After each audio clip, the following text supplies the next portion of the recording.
So you want to be a fighter pilot? Part 3. I keep getting DMs and a lot of them have been asking what advice I would give to someone who wants to successfully go on to be a fighter pilot. Not necessarily the steps to get there, but the advice. So I have 3 pieces. The first one is take initiative.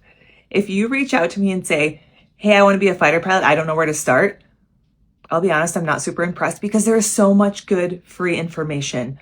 The Air Force has great websites. There are forums, there's Reddit, ChatGPT. You can find out information about how to apply, what the standards are without reaching out directly to me.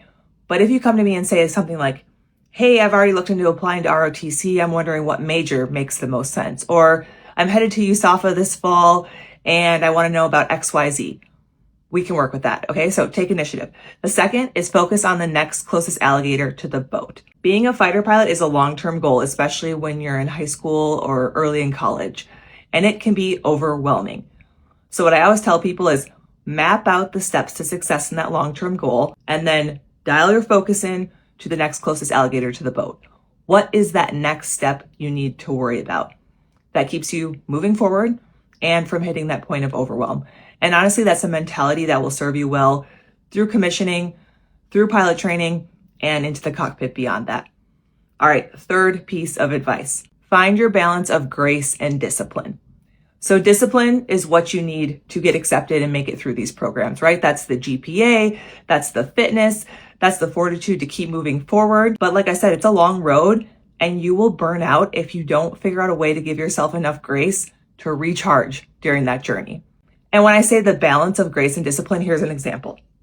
I generally work out about 4 days per week, but I also travel a lot for work. Sometimes I'm going to miss a workout. It's just not going to happen.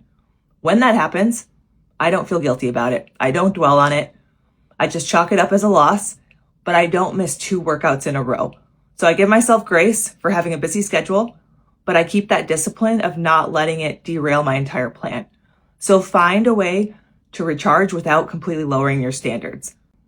So that's it. Those 3 things will serve you incredibly well as you pursue your journey.